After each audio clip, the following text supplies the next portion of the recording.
against the ahead of Cowboys? I'll tell you why. When you look at the Eagles down 17-0, you look at how Carson Wentz, who hadn't been in the playoffs, who's been accused of being not available because he obviously hasn't been available come playoff time. He shows up first game down 17 points, got his brother Deshaun Jackson with him for the first time. Deshaun Jackson, Alshon Jeffrey, Nelson Aguilar, Zach Ertz. The Eagles, watch out, here they come. I know Jay Gruden's Washington Redskins. This is Jay Gruden's last year in the nation's capital. I get all of that, but it doesn't take away from what I saw the Eagles do. I loved it. They're in my top 3. Let's go to number 2. This should be very predictable. It's the Chiefs. It's Patrick Mahomes. It's Travis Kelce. It's Sammy Watkins, okay? Tyreek Hill got hurt, didn't even matter. Why? Because they're just that lethal. Patrick Mahomes coming off an MVP season. First game back, 378 yards passing. The brother is big time. Max calls him the best talent in the National Football League. Probably right about that. The only thing you can't say about the Kansas City Chiefs, other than their defense is trash, is this.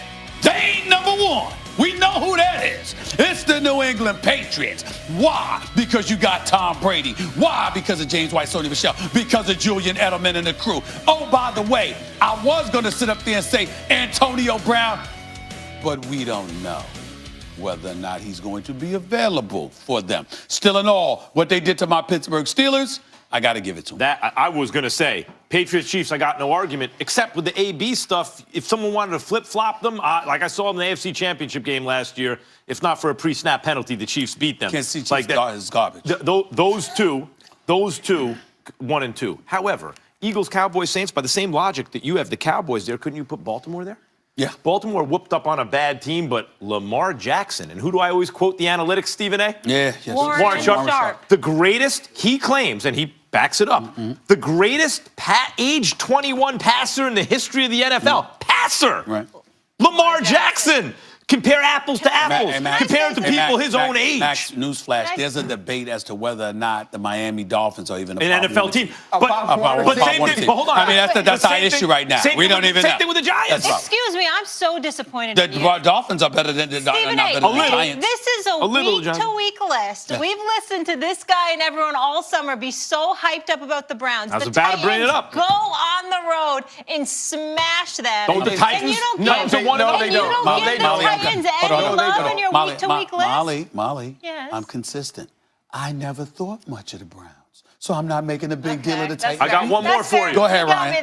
Go ahead, Ryan. You can finish your... I mean, if the Saints are on the list, I understand some people might have them higher than 5. The Texans lost on the road by the skin of their teeth on a 58-yard field goal. I know they're 0-1, but the Texans, to me, have an argument for a top 5 team right now. Yeah, but they lost, so that's... Right now, the Texans are a top 10 team to me because of what we think about the Saints and the fact that they had that team beat with 37 seconds left, and the guy that cost them that game, he's sitting at home today. They released him because he didn't do what he needed to do to stop that last drive. I like the Cowboys there. The Cowboys are 5 to me just because coming into the season, I didn't have them ranked as high as the Saints, and they beat a team in the New York Giants that right now defensively just isn't competent. It's a team that they don't play right technique-wise. They aren't physical, and the hustle to me seemed to lack as the game went on. The Eagles are there not because I felt like their game was so great against Washington. It's what I saw in the second half. This team starts out slow. They explode. Your quarterback hasn't played in the playoffs. Knockout punches. He was injured,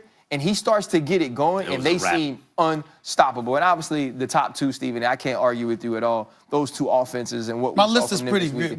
good. It's only 1 week. My list is pretty tight. They went on the road. I'm a huge Rams fan. Obviously, what scares me about them is when the most important player on your team is the backup running back. Right? We saw it with C.J. Anderson. Now you see it with Brown early on in this season.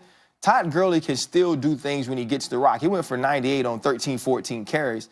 But he needs to be a 20-carry, 25-touch guy. And if he can't, this team can't be what they were last year. I'm uncertain about the LA Rams because of Gurley's health, and that brings into question Jared Goff, because Jared Goff, particularly with the contract that he just signed and the way that he can fling that football, should be big time enough to offset the compromised Todd Gurley, and none of us are sure he can do that yet. Early on, when I see a team like the reason I have the Texans, arguably, I agree, top 10, probably not top 5, over the Panthers, let's say, is The Texans went on the road to barely lose by the skin of their teeth with a lot of unfortunate things happening, including a 58-yard field goal against them, to barely lose. The Panthers lost by a field goal to the Rams, but I have a question off of that for you. This is off the subject. Yeah. You and I had the debate about Deshaun Watson, and I said I thought he was a top 10 quarterback. Seeing what you saw from him in prime time, do you believe this guy belongs in that conversation? I do.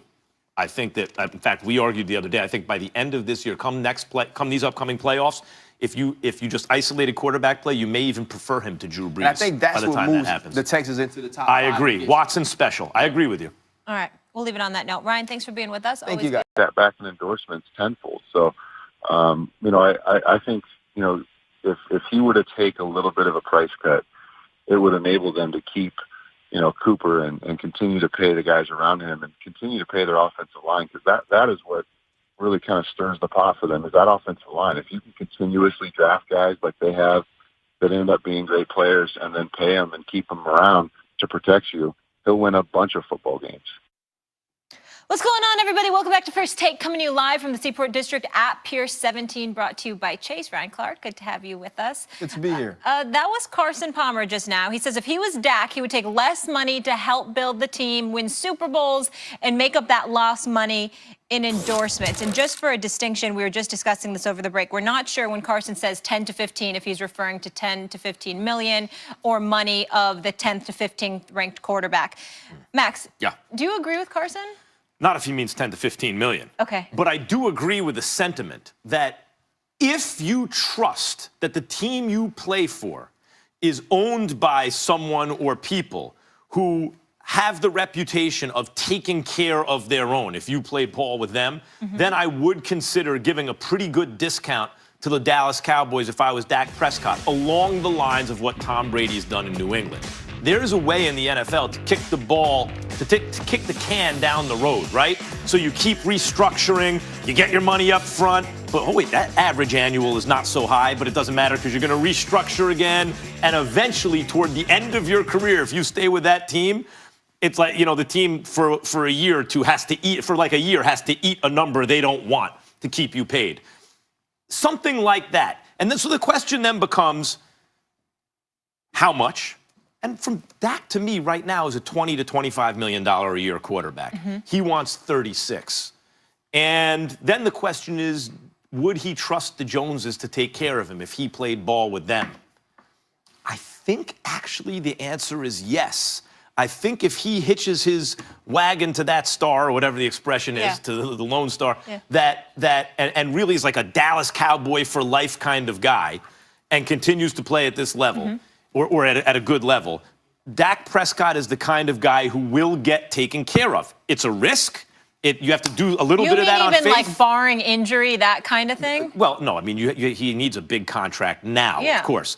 But if that contract is 85%, let's say, of what it would have otherwise been, I get it. To be the Dallas Cowboys quarterback long-term, to have a great team around you because there's money to go around, for the endorsements you get as a Dallas Cowboy, yeah, I understand that point of view. I don't.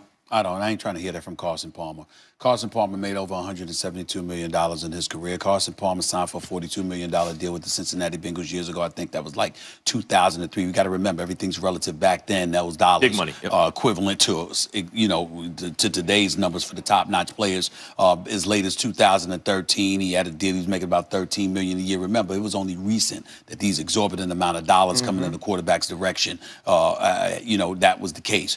Back when Carson Palmer was getting paid, he was one of the highest paid quarterbacks in the National Football League. I didn't hear him talking about giving away any damn money. Maybe he regrets it, though. Well, you know what? I don't want to hear about no regrets now. Won more Super Bowls. Listen, you know what? All right, I got regrets after I got paid. Please, sit down. I ain't trying to hear that from him.